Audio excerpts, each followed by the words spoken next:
Hello and welcome to another edition of Film Review with me, Kevin. And today we're going to continue on with our look at Civil War cinema, as it's one of my favorite genres. And when I went to see the Free State of Jones, I said, well, this is a Civil War film. I might as well go ahead and knock out a bunch of Civil War films in one day because I've seen them all. And I figured I'd go ahead and review as many as I could. And today we're going to take a look at one of my personal favorites of all time. And that is 1993's Gettysburg, which is a passion project by director Ronald F. Maxwell. And based on the novel The Killer Angels by Michael Schirra, stars Tom Berenger, Jeff Daniels, Martin Sheen. Has an incredible cast. Originally was going to be a miniseries for Turner Productions, but when Ted Turner saw it, he saw the raw footage, he said, we're going to make this a real deal film and go ahead and release it as a long 254-minute long film. The director's cut's 271 minutes. See the director's cut. It is worth it. The extra 20 minutes are incredible. Made on a budget of $15 million, made a box office profit $42.8 million. Just an incredibly successful film. It follows both the Union and the Confederacy, both officers and soldiers throughout the Battle of Gettysburg, the day before and the 3 days of the battle. I'm not going to lie to you here. I'm very biased towards this film. I think it is the greatest piece of Civil War cinema ever. It tells such a beautiful story, and it paces it so well. All 4 days are split between the two factions. You see the humanity behind everything. You see the horror and terror. There's no digital kind of crap in this. This is all lots of reenactors, lots of practical effects. Nothing too gory, because I think it was meant to be kind of a PG type film. But it's the body count's high, so if you like a high body count, you will be happy with this film. Jeff Daniels, let's just go by the performances first. Jeff Daniels plays Joshua Lawrence Chamberlain, and him and his brother are in the 20th Maine, which has been devastated the last few years in the Union Army, and he's now in charge of it. He's now the colonel, and they have the scruffy sergeant. They've got all these great characters, and then they bring in this other Maine regiment that were basically mutineers, and they have to kind of join them, and basically they're fighting for their own survival as they're sent out onto Little Round Top.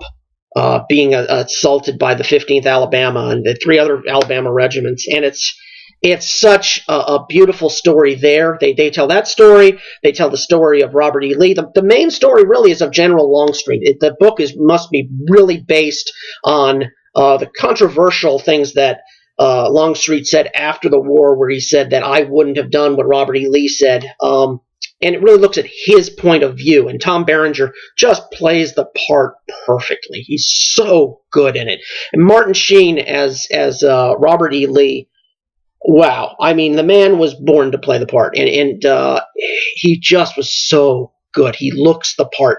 He acts the part. It is so beautiful. It's a beautiful, beautiful film. And the music of the film. Okay, we'll move on from the acting. The acting, hands down. All right. Some people kind of poo-poo on it because there's really no women in the story, and there's really no African Americans. There's one African American in the entire movie, and there's a couple of women, but they have very little to do with it. It's really not a story about that, as much as they do. They hit hard on the slavery issue, maybe a bit more emotional than it should be. But fortunately, what they missed out on this, again, this is not that story. When they did make the prequel, which I'll get to later, they did address those things in the prequel. So we'll get to that later. Stephen Lang. This is an early part for Stephen Lang. brilliant, absolutely brilliant. I knew Stephen Lang was going to make it big after watching this film. Okay, he plays General Pickett, and he is just brilliant. I just love him in this movie. All the performances in this are so great, and you can see where there was a lot of love and devotion put into it. It's a great film, and it is a great historical film. They tell you, I mean, they literally go to places on the battlefield, look at particular soldiers, what happens, what their story is. Do they over dramatize some stuff? Absolutely. Some of it's very preachy. And the stuff with General Armistead and General Hancock, it is kind of overly preachy in that sense. They do make Joshua Lawrence Chamberlain out to be very, very preachy. But he kind of was, the man taught rhetoric, he was a professor at a university, or actually it was a college, but that's beside the point. Point is that I love the characterizations in this film. This could be some of the best acting work I've ever seen, and it's very underrated. I think it's really an amazing acting performance by everyone in the cast. The music, beautiful, absolutely gorgeous. Has a beautiful theme that goes throughout the entire film, and it gets your heart going, it gets your blood pumping, and you just want to see what's going on. And it's just a great soundtrack to this film. I bought the soundtrack itself because it was just so good. Where else can we go here? The effects, practical effects. They did film in and around the actual battlefield out in Pennsylvania. If not on the actual site, then the off-site. They do a great job of hiding any type of modern things. There's no McDonald's signs, popping up and stuff like that. You do see a few rubber bayonets. Yes, you do. But that just shows you it's no digital effects. I don't mind seeing like some contrails in the sky and stuff like that if I know that, hey, this is done with real film and not a lot of digital crap. This was done just with some real beauty out here. Oh, just looks great. And man, I get the shivers. I get the shivers after talking about this film because I just love it so damn much. What else is there in this film? What else is there? There's the story, there's the acting, there's the music, there's the effects. Look, I'm just going to go ahead and give you my rating system. It's 1 to 5 stars. 1, don't pee on it's on fire because that pee will be very useful somewhere else. 5, sell everything you own, jump naked off a cliff because you're never going to see anything better.